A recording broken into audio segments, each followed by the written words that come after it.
మనం ఎంతో ప్రేమగా పిలిచే నారాయణుడికి ఆ పేరు ఎలా వచ్చిందో తెలుసా?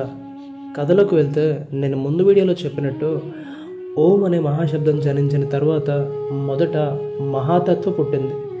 దాని నుండి 3 గుణాలు ఉద్భవించాయి. సత్వ, రజస, తమస అనేవి జనించాయి. ఈ మూడిటి సంగమం ఒక 5 ఎలిమెంట్స్ పుట్టడానికి కారణమైంది. అవే పంచభూతాలు: గాలి, నీరు, నిప్పు, భూమి, ఆకాశం. వాటన్నిటి కలయిక మన ప్రకృతి, ఈ బ్యూటిఫుల్ నేచర్. ఈ గుణాలే 5 సెన్సెస్కి కూడా కారణం అయ్యాయి: చూపు, వినికిడి, స్పర్శ, వాసన, రుచి. వాటినే మనం పంచేంద్రియాలు అంటాం.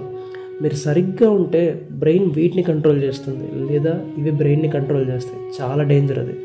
సో దాని తర్వాత వాటర్ ఫ్లో అవడం స్టార్ట్ అయింది. మొత్తం కప్పేసింది, ఎటు చూసిన వాటర్. సో ఇప్పుడు ఆ వాటర్లో పరబ్రహ్మ అలా చారబడ్డారు. లైక్ ఈ చెరువులో వాటర్ మీద లిల్లీ ప్యాడ్స్ ఉంటాయి కదా, అండ్ యూజువల్గా వాటర్ని నర అంటారు, అండ్ నివసిస్తున్న ప్రదేశాన్ని ఆయన అంటారు. సో మొత్తం కలిపి చదవండి ఇప్పుడు, నారాయణ. సో మన పరబ్రహ్మకి నామకరణం కూడా అయిపోయింది. ఇప్పుడు మన నారాయణుని నుండి ఒక సీడ్ అనేది వాటర్లోకి వెళ్ళింది. ఆ సీడ్ ఫర్టిలైజ్ అయ్యి కొంతకాలం తర్వాత ఒక ఎగ్లా మారింది.